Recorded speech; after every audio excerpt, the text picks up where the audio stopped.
Maria sat on the edge of the bed, her hands resting gently on her round belly. She smiled as she felt a tiny kick. Her baby was strong, alive, and soon coming into the world. It was her first child. Every day, she talked to the baby. She told stories, sang lullabies, and whispered, "I can't wait to meet you." Her husband, Dan, always listened from the doorway. He loved seeing her this happy.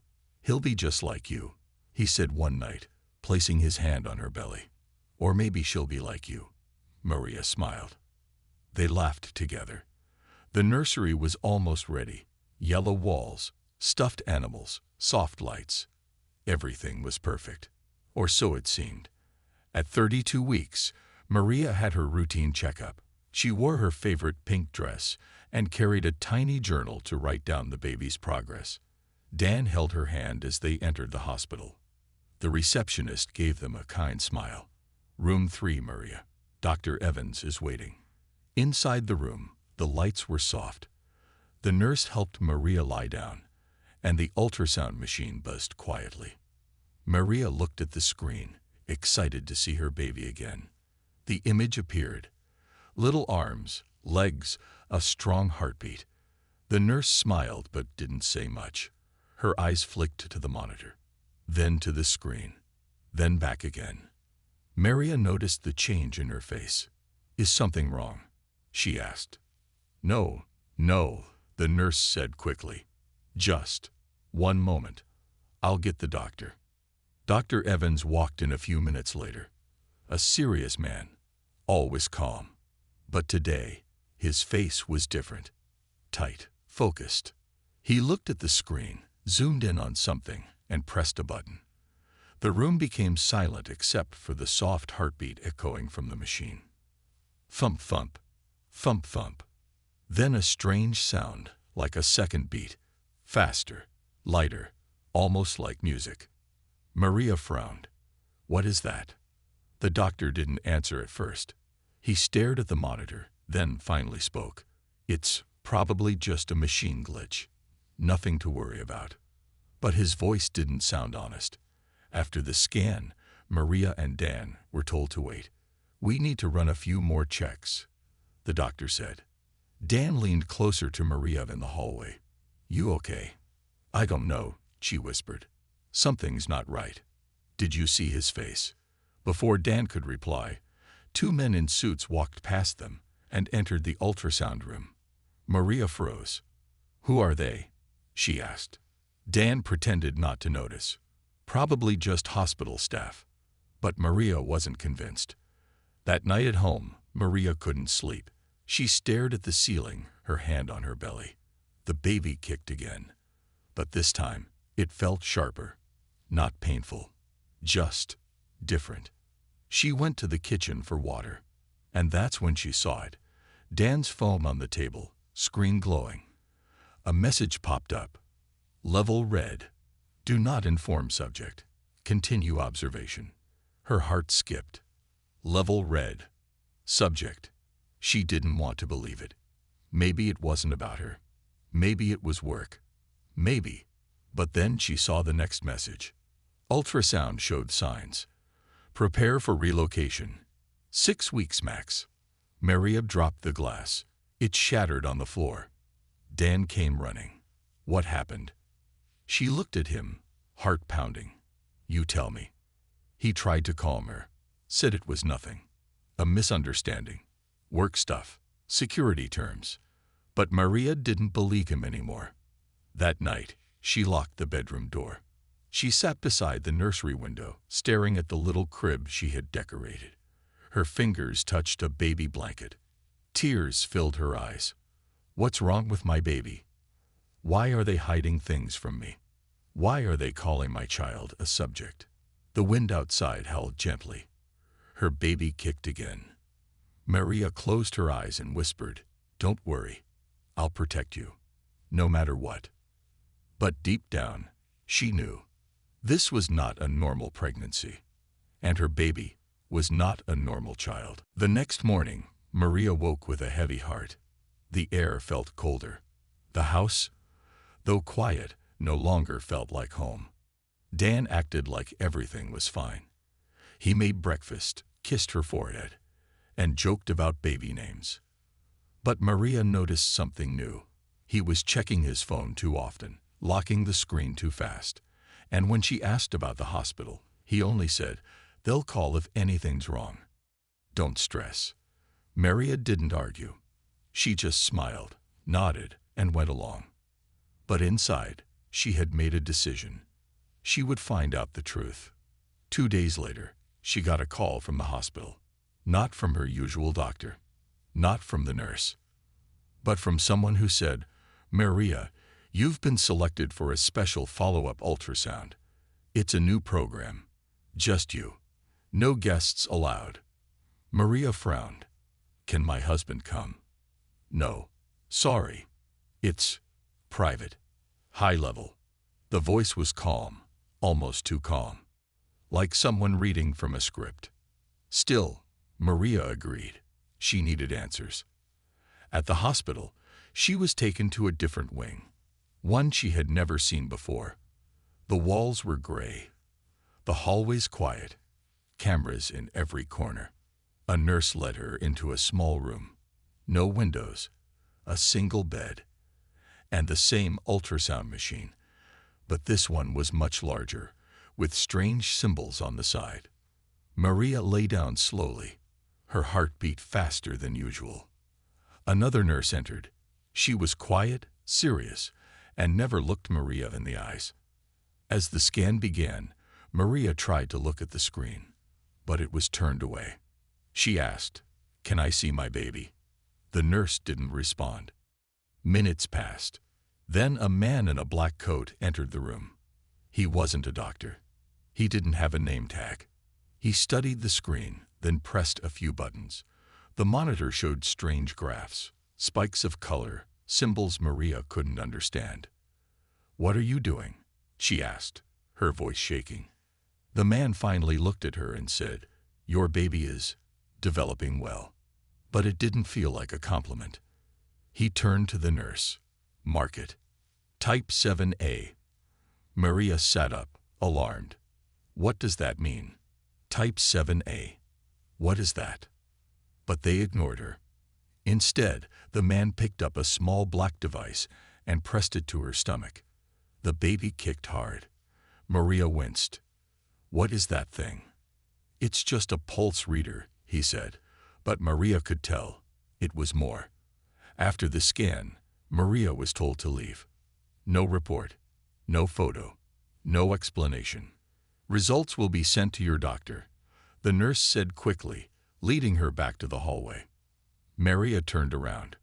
"Wait, what are you not telling me?" The nurse paused, looked at her, then whispered so no one else could hear, "You're not the first." Before Maria could say anything, the woman walked away fast, almost like she was afraid. Outside the hospital, Maria felt cold, confused, angry. Her hands shook as she held her belly. Her baby kicked again, stronger this time, like it was reacting to her fear. She didn't go home right away. Instead, she sat on a bench near the hospital entrance. That's when she noticed something strange. A woman, maybe in her 30s, was staring at her from across the parking lot. She wore a scarf, dark glasses, and a heavy coat. Maria looked back. The woman took a step forward, then stopped.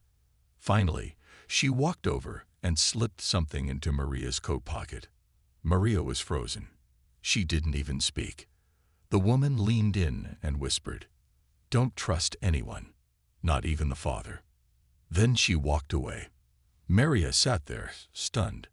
She reached into her coat pocket and pulled out a tiny folded note. Inside, it said, "They're watching you, watching the child. You're not crazy. The scan is not normal. Don't let them take the baby." And at the bottom, "E. Room 6, Community Health Building. Ask for the back entrance." That night, Maria didn't sleep. She lay awake, staring at Dan beside her. He looked peaceful, normal, like nothing was wrong. But now Maria wasn't sure she even knew who he was. Was he working with them? Why did he get that strange message? Why didn't he react when the hospital changed everything? She clutched her belly. "Don't worry," she whispered to her baby. "I'm going to find out everything. I won't let them hurt you." Maria stepped into the room.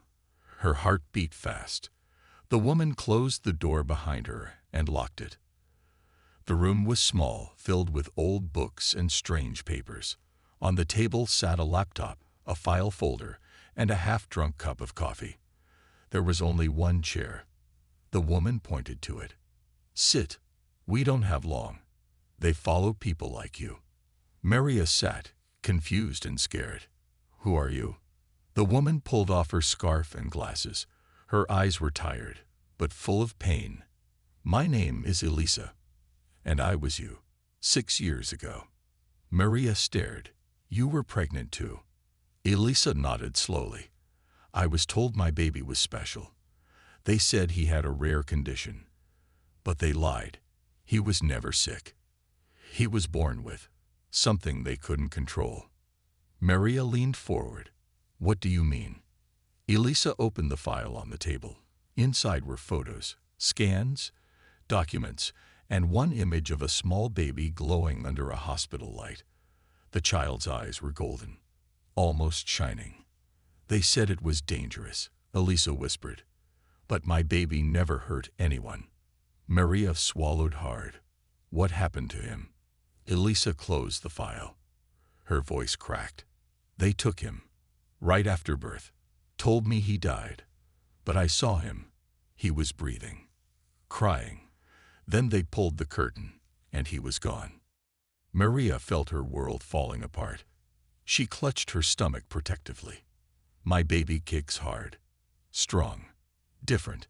I thought maybe it was just." She paused. "What are they?" Elisa shook her head. "We don't know, but it's not just one. There have been others, mothers like us. Some ran. Some were silenced. The government marks these babies as type 7A, special mutations. They claim it's for research, for safety. But it's control."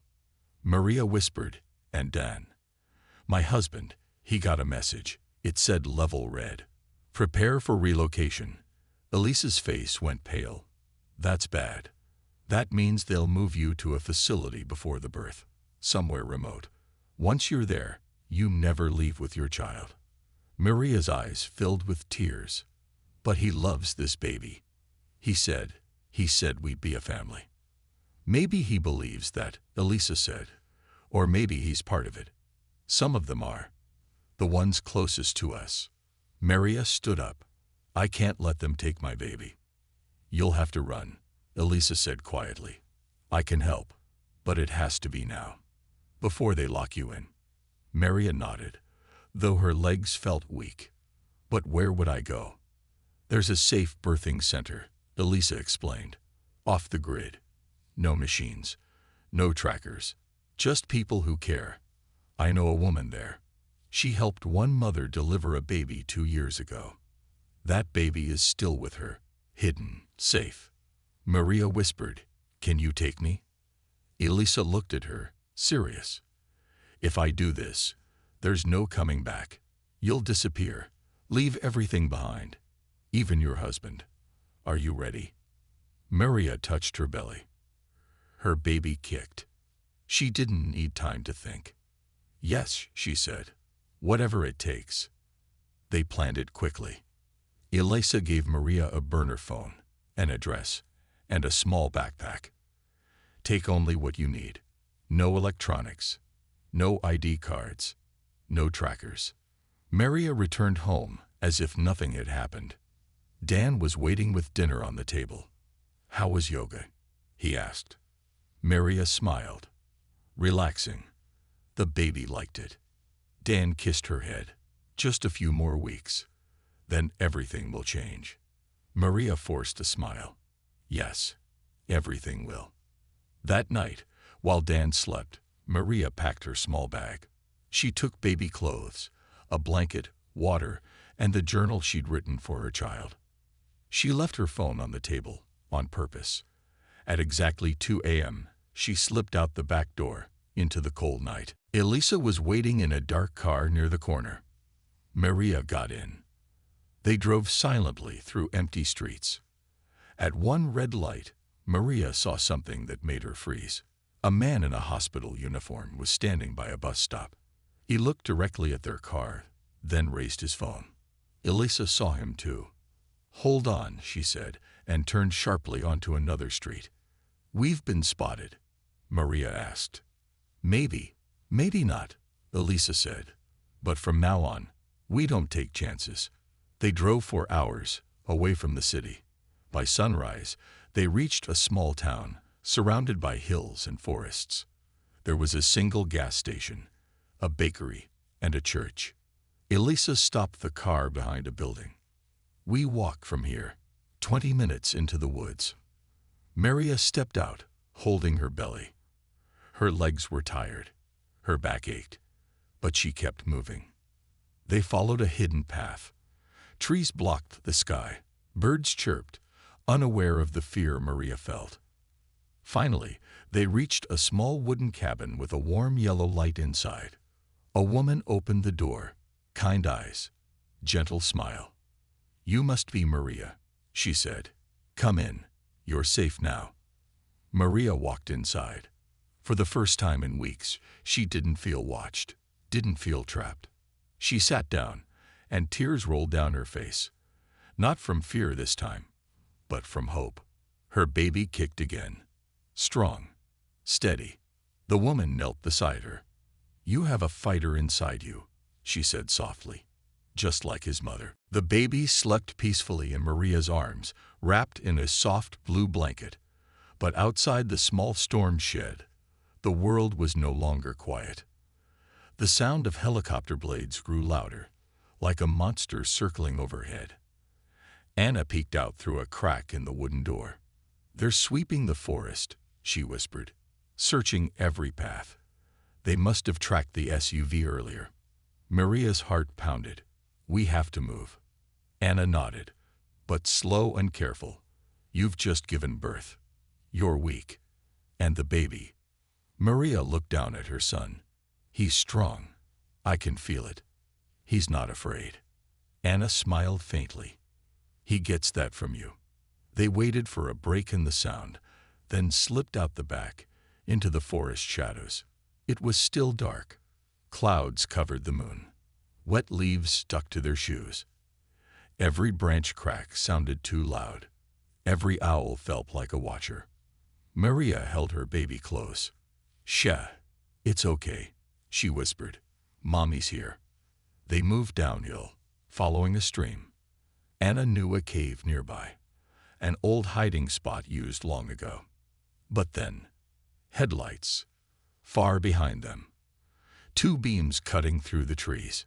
"Down," Anna hissed.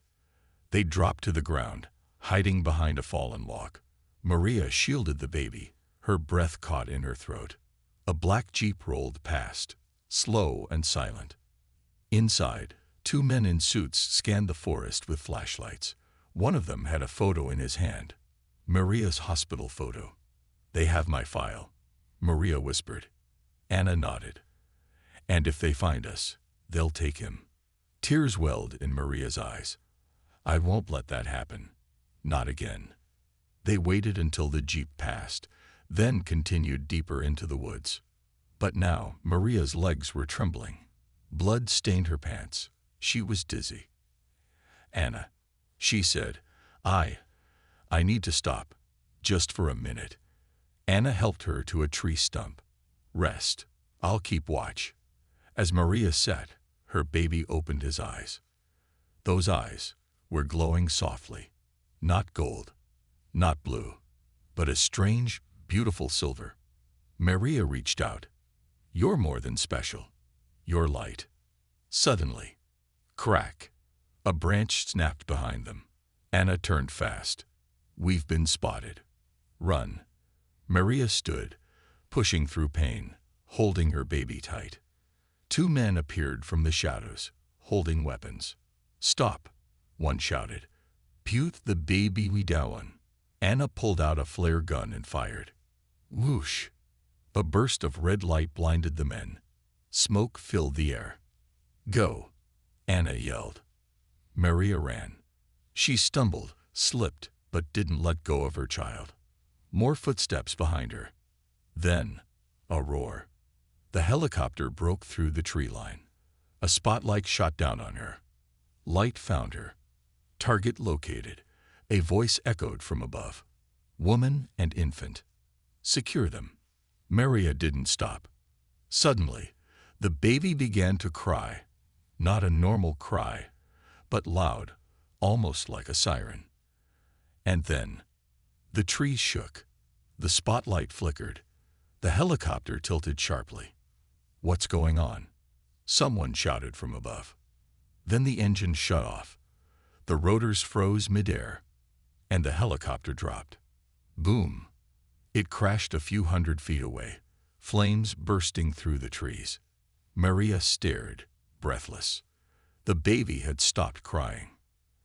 Anna ran up beside her. "Did he?" Maria looked down. Her baby blinked, calm.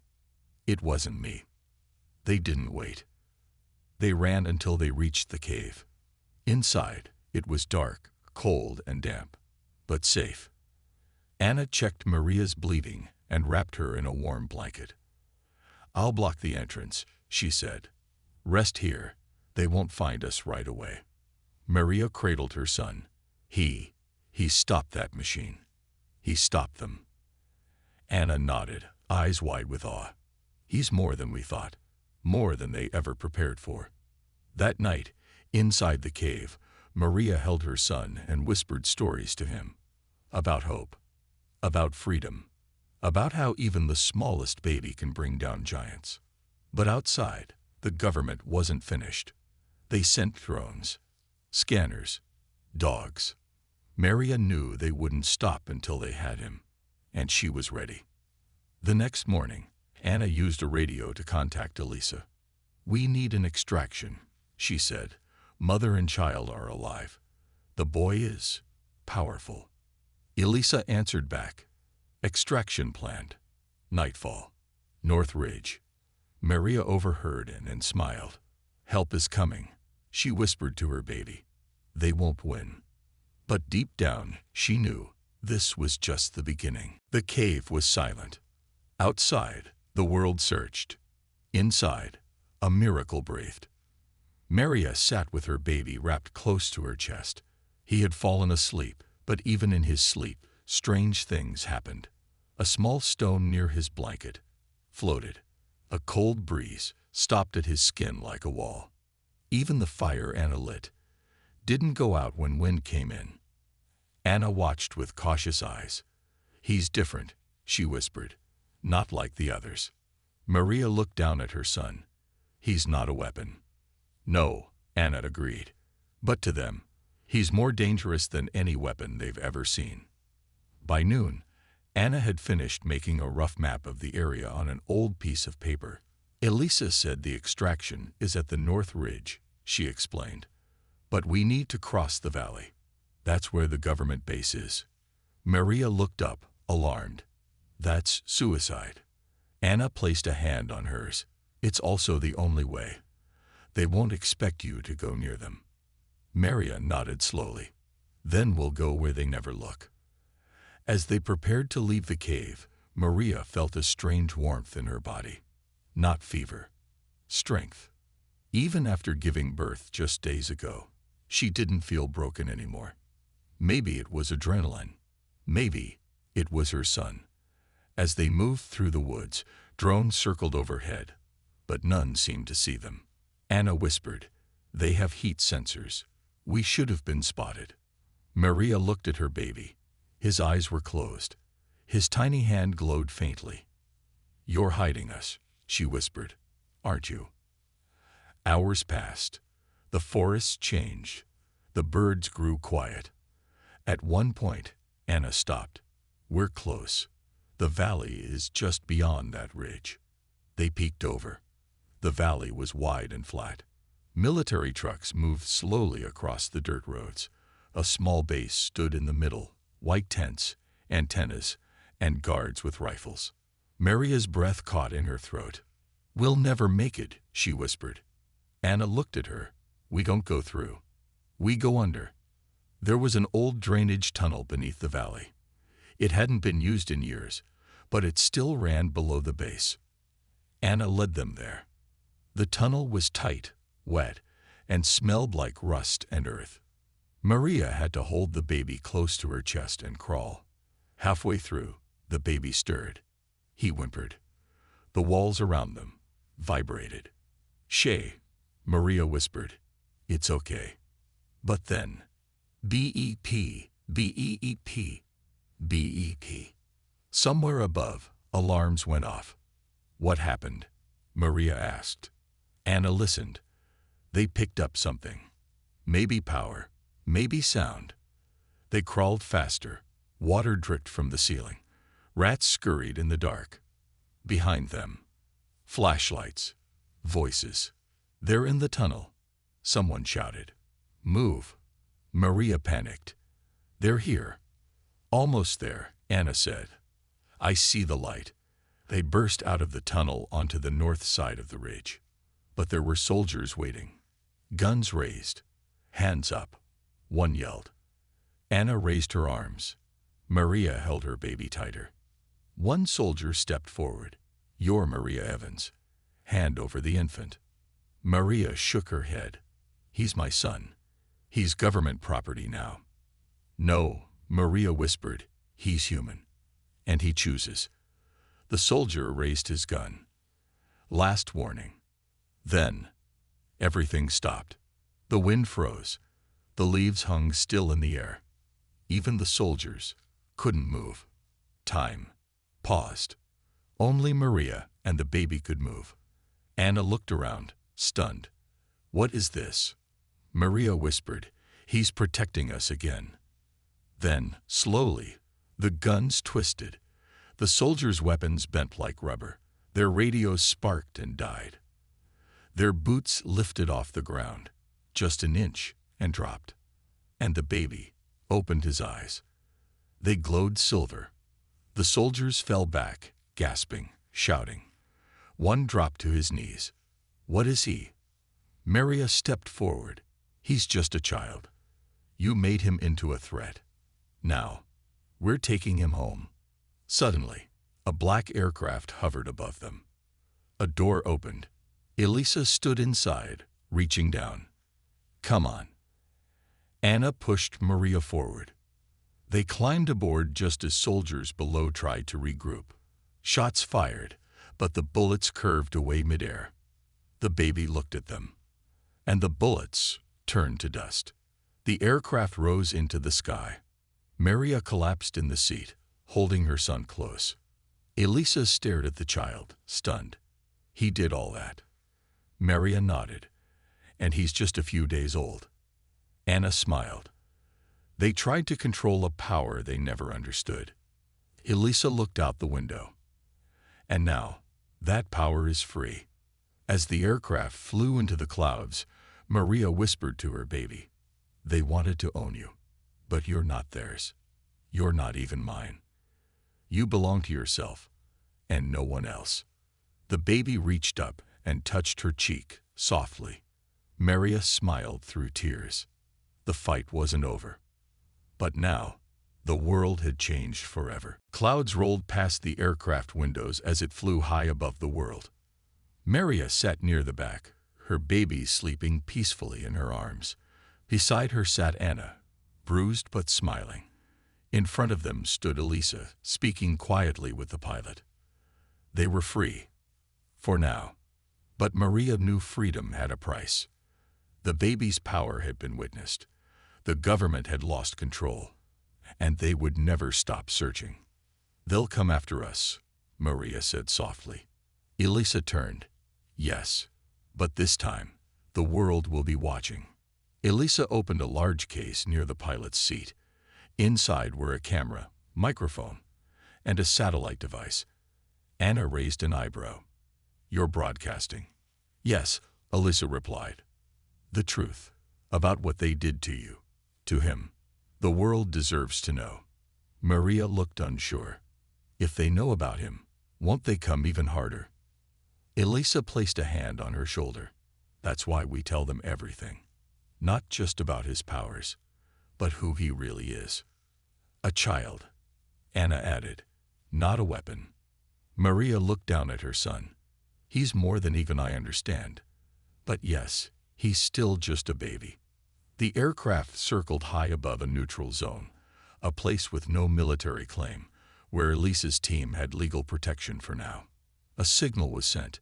Elisa stood in front of the camera. She pressed record. Her voice was calm, but filled with emotion. My name is Elisa Hart. I'm a former government agent. I speak today to reveal a secret they tried to bury. A woman named Maria Evans was used without her consent. Her child was created through an illegal project, meant to engineer control over life itself. But something happened they didn't expect. The child has gifts, powers beyond anything we've seen. And the government wants to take him, to train him as a weapon. We say no. He is not property. He is not a threat. He is proof that humanity has changed, and the world has a choice: protect him or repeat the same mistakes of fear and control.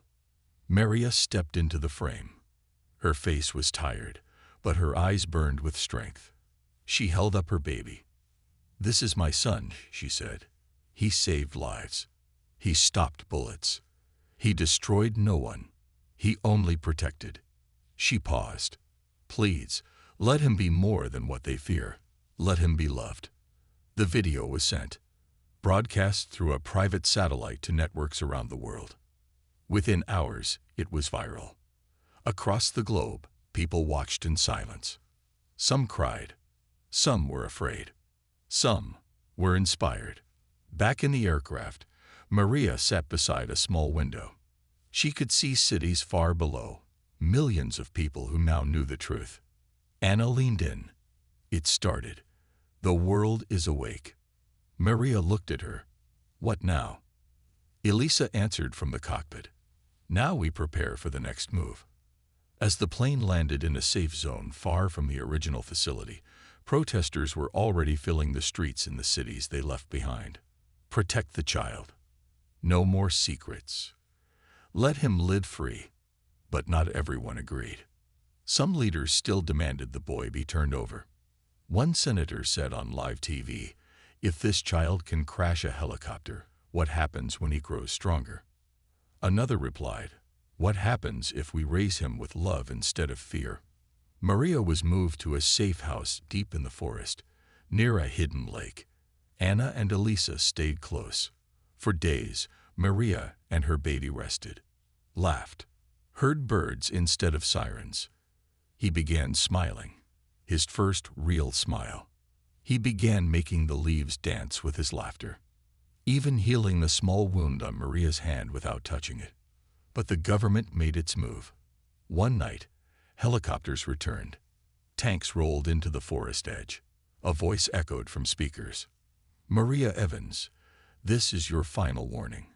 Turn over the child. He is a danger to us all. Maria stood at the lake's edge, her son in her arms. I'm not hiding anymore, she whispered. They'll have to face the world now. Elisa activated the live stream again. This time, millions watched live. The world saw the tanks, the soldiers, and Maria, alone, with her child. She stepped forward and spoke clearly. I gave birth in pain. I ran through blood. But never once did my son bring harm. Only when they chased us did he defend.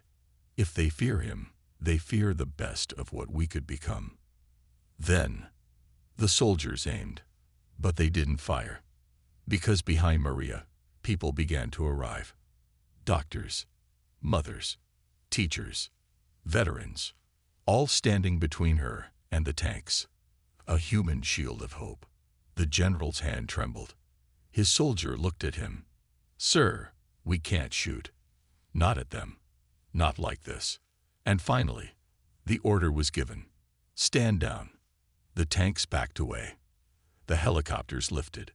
And for the first time since the birth, Maria could breathe freely.